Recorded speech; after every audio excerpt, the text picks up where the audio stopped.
নমস্কাৰ সকলোকে স্বাগতম জনাইছো দ্য আছামিজ ডিবেট ইউটিউব চেনেলৰ এটা অন্যতম ভিডিঅ' লৈ আৰু আজিৰ ভিডিঅ'টোত আমি কথা পাতিম পেট্ৰল আৰু ডিজেলৰ মূল্য বৃদ্ধি সংক্ৰান্তত আৰু পেট্ৰল আৰু ডিজেলৰ মূল্য বৃদ্ধিয়ে কিদৰে আমাৰ দৰে সাধাৰণ ৰাইজক জুৰুলা কৰি আহিছে এই সম্পৰ্কে আমি কথা পাতিম ইয়াৰ বাবে কোন দায়ী আৰু ইয়াৰ ফলস্বৰূপে কি হ'ব এই সমূহ আমি কথা আলোচনা কৰিম গতিকে পলম নকৰি আহক আমি ভিডিঅ'টো আৰম্ভ কৰো কিন্তু ভিডিঅ'টো আৰম্ভ কৰাৰ আগতেই সকলোকে অনুৰোধ জনাব বিচাৰিছো যে আপোনালোকে চেনেলটো সাবস্ক্ৰাইব কৰক আৰু বেল আইকনটো দবাই দিয়ক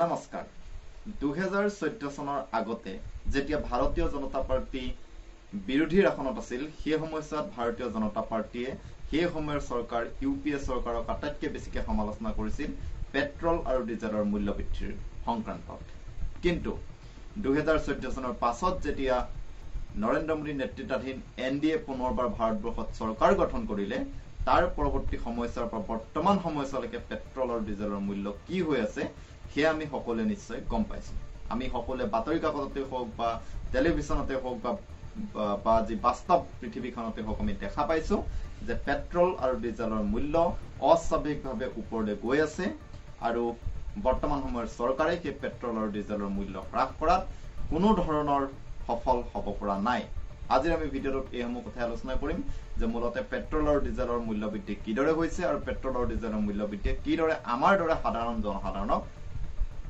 প্ৰভাৱিত কৰিছে বন্ধুসকল পেট্ৰল আৰু ডিজেলৰ মূল্য বৃদ্ধি কিয় হৈছে এই সম্পৰ্কে কথা পাতিবলৈ হলে বা পেট্ৰল আৰু ডিজেলৰ মূল্য বৃদ্ধিক চৰকাৰে কিয় নিয়ন্ত্ৰণ কৰিব পৰা নাই এই সম্পৰ্কে কথা পাতিবলৈ হলে আমি প্ৰথমতে জানিব লাগিব যে পেট্ৰল আৰু ডিজেলৰ মূল্য ভাৰতবৰ্ষত কিদৰে নিৰূপণ কৰা হয় 2010 চনৰ আগলৈকে ভাৰতবৰ্ষত পেট্ৰল আৰু ডিজেলৰ মূল্য নিৰূপণ কৰিছিল চৰকাৰে তাৰ লগত যি বাহিৰৰ পৰা আমদানিকৃত ক্ৰুড অইল সেই ক্ৰুড অইলৰ কোনো ধৰণৰ সম্পৰ্ক নাছিল কিন্তু 2010 চনৰ পৰৱৰ্তী সময়ত সেই সময়ছোৱাৰ প্ৰধানমন্ত্ৰী ডক্টৰ মনমোহন সিঙে পেট্ৰল আৰু ডিজেল তথা খাৰুৱা তেল সমূহক চৰকাৰৰ যি নিয়ন্ত্ৰণ চৰকাৰৰ নিয়ন্ত্ৰণৰ পৰা মুক্ত কৰি দিলে অৰ্থাৎ যাক আমি কওঁ অনিয়ন্ত্ৰিতকৰণ বা ইংৰাজীত ডিৰেগুলাইজেশ্যন 2010 চনত ডিৰেগুলাইজেশ্যন বা অনিয়ন্ত্ৰিতকৰণ কৰাৰ পাছৰে পৰা পেট্ৰল ডিজেল তথা খাৰুৱা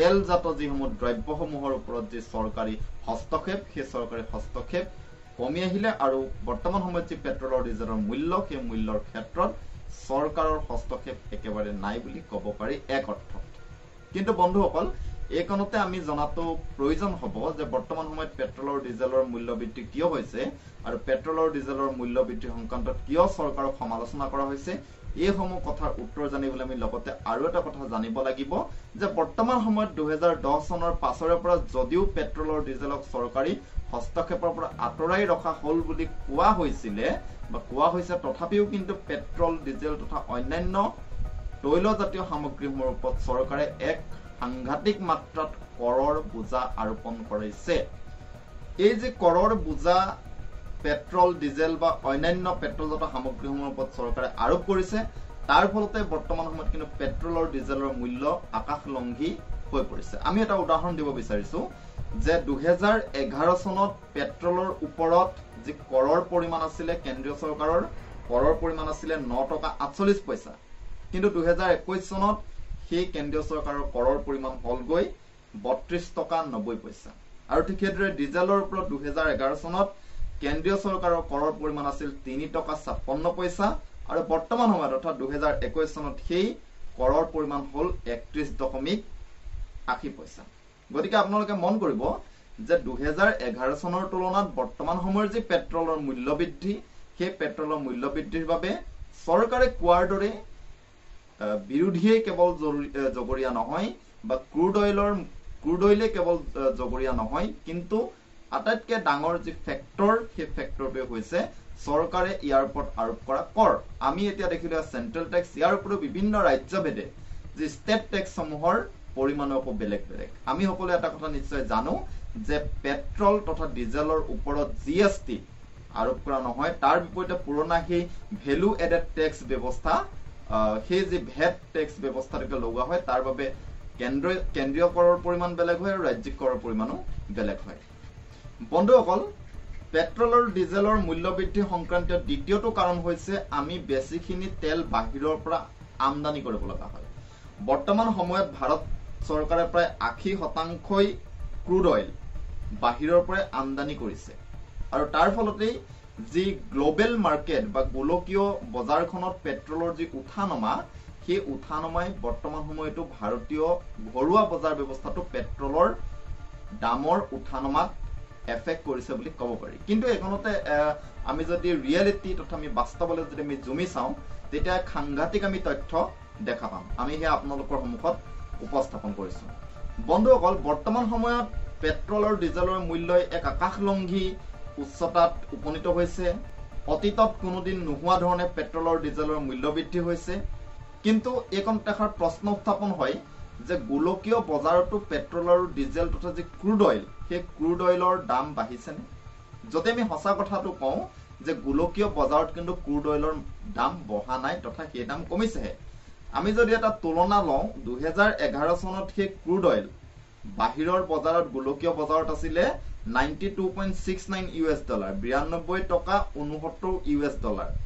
2020 চনত সেই ক্ৰুড অইলৰ পৰিমাণ দাম হৈছিলে প্ৰতি বেৰেলত 39 টকা 68 US ডলাৰ আৰু 2021 চনত সেই যি ক্ৰুড অইলৰ প্ৰতি বেৰেলত দাম হৈছিলে 64.18 US ডলাৰ। অৰ্থাৎ 2011 চনৰ তুলনাত 2021 চনত ক্ৰুড অইলৰ দাম কিন্তু যথেষ্ট পৰিমাণে কমি গৈছে। কিন্তু তাৰ পাছতো কেৱল মাত্ৰ চৰকাৰৰ যি জটিল কৰ ব্যৱস্থা, ৰাজ্যিক কৰ, কেন্দ্ৰীয় কৰ ইত্যাদিসমূহৰ কাৰণেই কিন্তু পেট্ৰল আৰু ডিজেলৰ মূল্য বৰ্তমান সময়ত সাংঘাতিক ৰূপত বাঢ়ি গৈছে। বৰ্তমান সময়ত পেট্ৰলৰ ওপৰত পেট্ৰলৰ যি মূল্য, সেই পেট্ৰলৰ মূল্যৰ 60% হৈছে কৰ আৰু ডিজেলৰ মূল্যৰ 54% হৈছে কৰ। গতিকে আমি এষাৰ কথা নিশ্চিতভাৱে অনুমান কৰিব পাৰিছো যে পেট্ৰল আৰু ডিজেলৰ মূল্য বৃদ্ধিৰ সৈতে যি গোলকীয় বজাৰৰ ক্ৰুড অইলৰ যিটো মূল্য বৃদ্ধিৰ কথা আমাৰ বিভিন্ন পক্ষই কৈ আহিছে, সেই কথাষাৰ অতিৰঞ্জিতভাৱে নিৰ্মাণ কৰা এষাৰ কথা। তাৰ বিপৰীতে সত্য কথাটো এইটোহে যে পেট্ৰল আৰু ডিজেলৰ যি ক্ৰুড অইলৰ দাম যথেষ্ট কমি আহিছে। 2020 চনত ক্ৰুড অইলৰ যি দাম সেয়া ৰেকৰ্ড সংখ্যকভাৱে কমি গৈছিলে। কিন্তু তাৰ পৰৱৰ্তী সময়ছোৱাটো বা সেই সময়ছোৱাটো কিন্তু ভাৰতবৰ্ষই আন এক ৰেকৰ্ড স্থাপন কৰিছিল আৰু সেয়া হৈছে যে ভাৰতবৰ্ষৰ জনসাধাৰণে বিশ্বৰ ভিতৰত আটাইতকৈ বেছি পৰিমাণে পেট্ৰল আৰু ডিজেলৰ ক্ষেত্ৰত কৰ প্ৰদান কৰি আহিছিল। অৰ্থাৎ ভাৰত হৈ পৰিছিলে সেই সময়ছোৱাত পেট্ৰল ডিজেল জাতীয় সামগ্ৰীসমূহৰ ওপৰত আটাইতকৈ বেছিকৈ কৰ লগোৱা দেশখন। ভাৰতীয় জনতা পাৰ্টি যেতিয়া বিৰোধীৰ দলত আছিল, তেতিয়া ভাৰতীয় জনতা পাৰ্টিয়ে সেই সময়ৰ কেন্দ্ৰীয় চৰকাৰক পেট্ৰল আৰু ডিজেলৰ মূল্য বৃদ্ধি সংক্ৰান্তত যথেষ্ট পৰিমাণে সমালোচনা কৰিছিল। কিন্তু যদি 2011 চনৰ পৰা 2021 চন অৰ্থাৎ এই এটা যদি আমি দশকীয় এটা তুলনা কৰো, তেতিয়া দেখা পাম যে 2011 চনত দিল্লীত পেট্ৰলৰ মূল্য আছিলে 68 টকা 64 পইচা আৰু মুম্বাইত পেট্ৰলৰ মূল্য আছিলে 73 টকা 81 পইচা। আৰু 2021 চনত সেই পেট্ৰলৰ দাম দিল্লীত হলগে 101 টকা 54 পইচা আৰু সেই পেট্ৰলৰ দাম মুম্বাইত হলগে 107 টকা 52 পইচা। ঠিক সেইদৰে ডিজেলৰ দাম যদি আমি চাওঁ, 2011 চনত দিল্লীত আছিলে 63 টকা 73 পইচা আৰু মুম্বাইত আছিলে 44 টকা। কিন্তু 2021 চনত সেয়া হলগে 88.92 টকা দিল্লীত আৰু মুম্বাইত হলগে 97 টকা 52 পইচা। कि आपको 75-80 रुपए का पेट्रोल चाहिए कि 35 रुपए का? तो आपको जो 35 रुपए का पेट्रोल दिलाएगा उसको वोट दोगे या 75-80 दिलाने वाले को? গতিকে আমি এষাৰ কথা স্পষ্টকে আমি গম পাইছো যে যদিও বা কোৱা হৈছিলে যে বহুত হোৱা পেট্ৰল পে ৱাৰ, সেই বুলি যদিও বিভিন্ন ঠাইত শ্লোগান দিয়া হৈছিলে, হাৰ্ডিং লগোৱা হৈছিলে, পোষ্টাৰ লগোৱা হৈছিলে, তাৰ পাছতো কিন্তু বৰ্তমান সময়ছোৱাত পেট্ৰল আৰু ডিজেলৰ মূল্য হ্ৰাস কৰাত কেন্দ্ৰীয় চৰকাৰ ব্যাপকৰূপে ব্যৰ্থ হৈছে। এতিয়া এইখনতে প্ৰশ্ন আহে যে পেট্ৰল আৰু ডিজেলৰ মূল্য বৃদ্ধিয়ে কিদৰে আমাৰ দৰে সাধাৰণ মানুহক এফেক্ট কৰিব, কিদৰে আমাৰ দৈনন্দিন জীৱনত এই প্ৰভাৱ বিস্তাৰ কৰিব, এই সম্পৰ্কে আমি এতিয়া আলোচনা কৰিম। বন্ধুসকল, অৰ্থনীতি বিজ্ঞানত এটা ধাৰণা আছে যিটো কোৱা হয় কেস্কেডিং ইফেক্ট। আৰু সেই কেস্কেডিং ইফেক্ট অনুসৰি পেট্ৰল আৰু ডিজেলৰ যি মূল্য বৃদ্ধি, সেই মূল্য বৃদ্ধিয়ে সমগ্ৰ যি খাদ্যদ্ৰব্যৰ পৰা আৰম্ভ কৰি আমাৰ ভাৰতবৰ্ষত মূল্য বৃদ্ধিৰ সূচনা কৰি আছে। অৰ্থাৎ আমি বৰ্তমান সময়ত নিশ্চয় এষাৰ কথা গম পাইছো যে বৰ্তমান সময়ত বজাৰত জুই চাই দাম, বজাৰত আমি বস্তু কিনিবই নোৱাৰো, তাৰ দাম আকাশলংঘী হৈ পৰিছে। আমি বৰ্তমান সময়ত গাড়ীত কলৈকো যাব নোৱাৰা হৈ পৰিছো কাৰণ অত্যাধিক বেছি ভাড়া লৈছে। আৰু তাৰ একমাত্ৰ কাৰণ হৈছে পেট্ৰল আৰু ডিজেলৰ মূল্য বৃদ্ধি। এই যে কেছকেডিং ইফেক্ট বুলি কোৱা হয়, কেছকেডিং ইফেক্টৰ ফলস্বৰূপেই আমাৰ উৎপাদিত সামগ্ৰী এটাৰ পৰিবহন তথা যাতায়াতত খৰচ বৃদ্ধি হৈছে।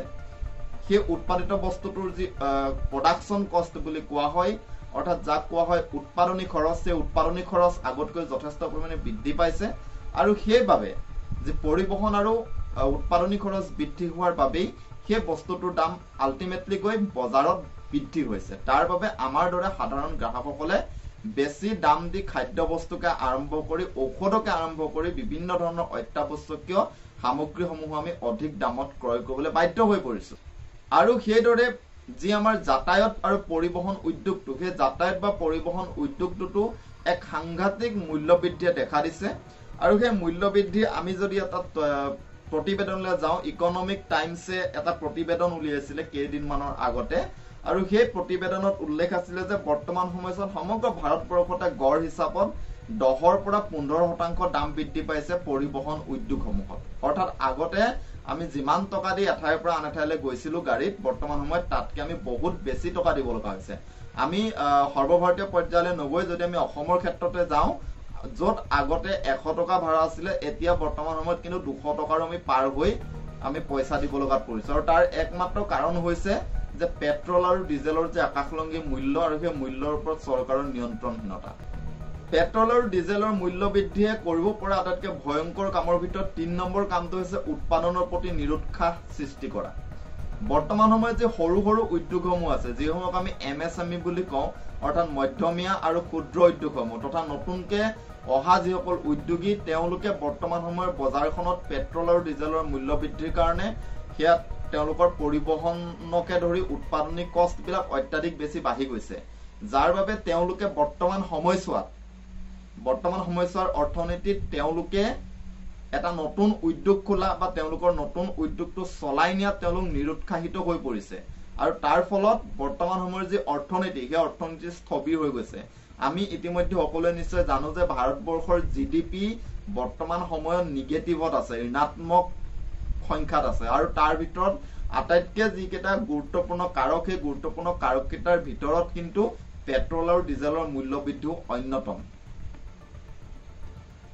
আৰু এই আটাইসমূহ কথাই আমাৰ যি বজাৰত মূল্য বৃদ্ধিয়ে হওক বা নতুন উদ্যোগীৰ প্ৰতি যি নিৰুৎসাহ সৃষ্টি কৰাই হওক, যাতায়াত পৰিবহনৰ দাম বৃদ্ধিয়ে হওক, এই ধৰণৰ গোটেইসমূহ কথাই সৰ্বশেষত গৈ এফেক্ট কৰিব আমাৰ যি ঘৰুৱা অৰ্থনীতি।